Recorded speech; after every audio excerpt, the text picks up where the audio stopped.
देवरिया जिलाधिकारी श्रीमती दिव्या मित्तल ने बेटी बचाओ बेटी पढ़ाओ अभियान के अंतर्गत पीएम श्री राजकीय इंटर कॉलेज में कक्षा 12 की छात्रा खुशी मणि त्रिपाठी को डीएम की कुर्सी पर बैठकर पदीय दायित्वों के निर्वहन करने का अवसर दिया।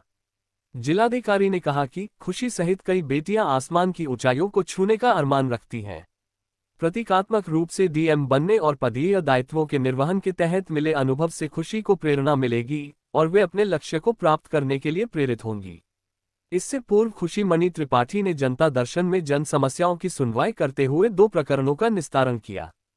प्रतीकात्मक डीएम के तौर पर जिले की कमान संभालने वाली खुशी मणि त्रिपाठी ने कहा कि कुछ समय के लिए जिलाधिकारी बनकर वे सम्मानित व उल्लास महसूस कर रही है। उन्होंने बताया कि वे बड़ी होकर आईएएस अधिकारी बनना चाहती हैं। मिला अनुभव जीवन पर्यंत काम आएगा और हमेशा बेहतर करने के लिए प्रेरित करेगा। देवरिया से ब्यूरो चीफ सुधाकर पांडे की देवरिया जिले का एक दिन का जिलाधिकारी बनके मुझे बहुत ही सम्मानित और उल्लास महसूस हो रहा है। और जहाँ तक समस्याओं की बात है तो हमने लोगों की समस्याएं सुनी और उनसे जुड़े हुए जो उनके विभाग थे उनको निर्देशित कर दिया गया है कि वो आगे अपने कदम उठाएं और उनकी जो भी लोगों की समस्याएं हैं उनको ज़्यादा से ज़्यादा सुनें। क्या किस तरह से मन में आपकी बात आई और आई बनी?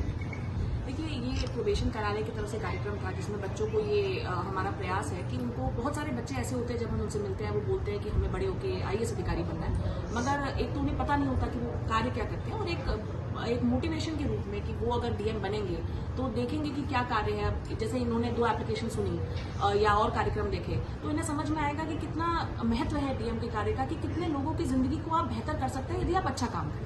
तो इनको एक मोटिवेशन मिलेगी। इसी प्रयोजन से इस कार्यक्रम को रखा गया था और मैं कहना चाहूँगी बहुत अच्छे से खुशी ने सारे कार्यक्रम को देखा, बहुत रुचि ली।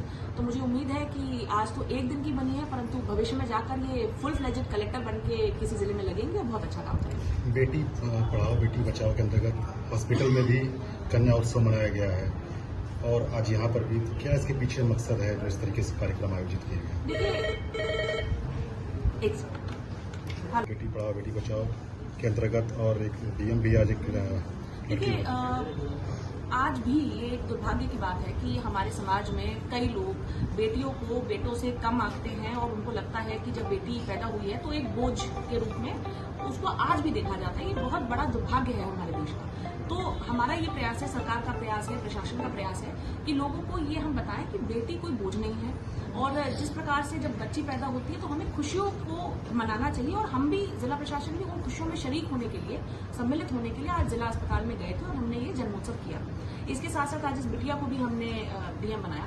तो इस जनपद में तो महिला जिलाधिकारी भी है। मेरा हमेशा से ये मानना है कि जो हमारी जनपद की छोटी बच्चियां हैं वो चाहे हमें देखकर, चाहे इन कार्यक्रमों से उनको अपने मन में ये भाव आए कि वे भी कुछ भी कर सकती हैं, वो किसी भी रूप में पुरुषों से कम नहीं है। ये एक बहुत बड़ा उद्देश्य मुझे लगता है हर महिला अधिकारी का होना चाहिए कि उनको देखकर समाज में ये सोच आए कि हाँ, बच्चियां भी कुछ भी कर सकती हैं। और इसी सोच के, इसी प्रयास के क्रम में सभी कार्यक्रम कराए गए और मेरी उम्मीद है कि प्रोबेशन कार्यालय और भी कार्यक्रम इस प्रकार से स्वयं के इनिशिएटिव से भी करेगा जिससे बच्चियां और आगे बढ़ें।